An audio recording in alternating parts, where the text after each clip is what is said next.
So today we're going to be working on 9-2, graphing quadratic functions in standard form, y equals ax squared plus bx plus c. So we talked about the look of a quadratic function. It looks like a U or an upside down U. We call it a parabola. So when we are graphing the parabola, we are trying to find our vertex, our highest point or our lowest point, right? So if our parabola was like this, we'd be looking for our max. But if our parabola was like this, we would be looking for our min. That would be our lowest point. So what we do when we're looking for our vertex is this formula, x equals the opposite of b over 2a. You substitute your x value in the equation to solve for the y of the vertex. So you pick out your numbers to figure out your x. Once you get your x value, you plug your x back in, and then you get your y. Then from that point, you are going to have a point that is your highest or lowest point of your parabola. After you do that, you choose two values smaller than the x and two values larger than the x, creating your rainbow of symmetry. So you substitute your x values in the equation and solve for y. Here is an example. This is my equation, y equals x squared minus 6x plus 2. Okay, I really think it's very important to figure out what your a, your b, and your c are. Here, my a is 1. My b is negative 6. And my c is 2. So the opposite of b, so it's the opposite of negative 6 over 2 times a, which is 1. So the opposite of negative 6 is 6 over 2, which equals 3. So that is my x value of my vertex. So that's my x equals.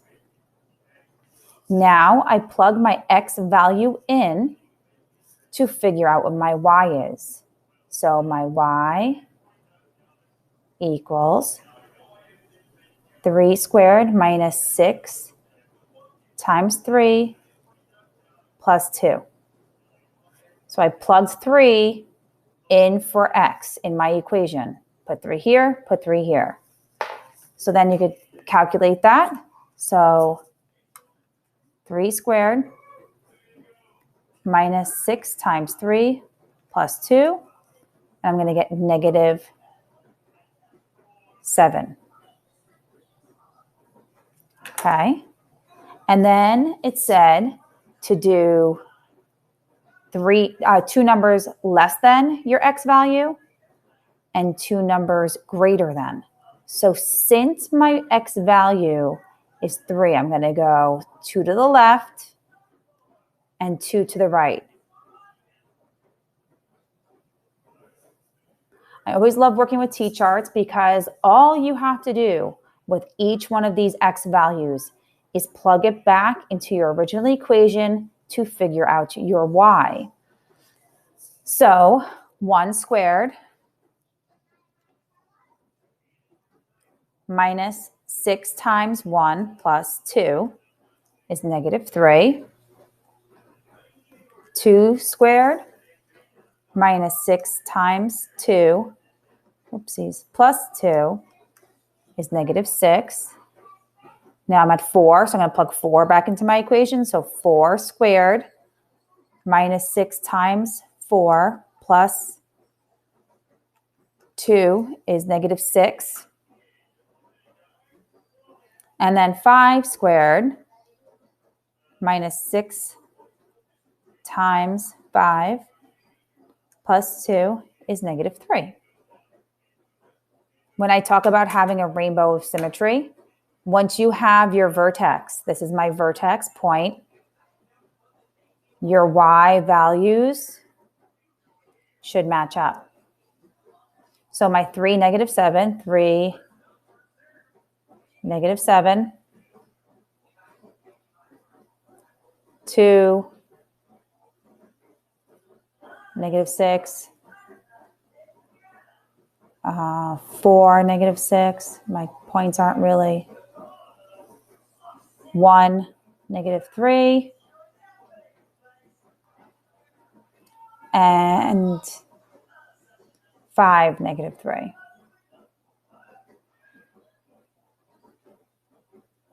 Okay, and then we have our parabola. So identify your vertex. You choose 2 values less than your x, 2 values greater than your x. Substitute them into your equation. And then you could get the output, your y values, so you could get your ordered pairs. And then you have your parabola from it. So if I was to graph this on a graphing calculator, these are our steps.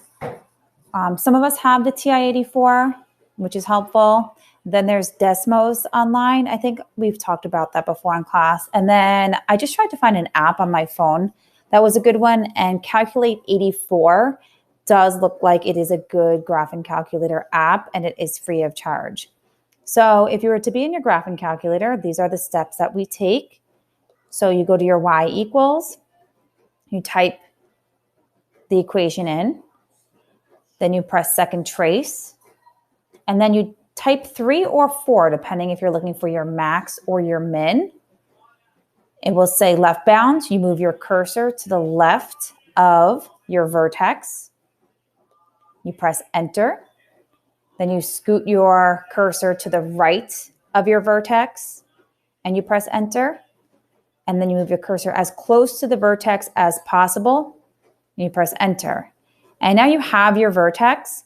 So once again, we are always looking for our rainbow of symmetry. So if you go to your second graph, you get the table feature. And then you could scroll up in the X column to get to where your vertex X value is. And then you'll be able to see your rainbow of symmetry. So you could choose your vertex and then your 2 points to the left and 2 points to the right.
So we can do this on our graphing calculator.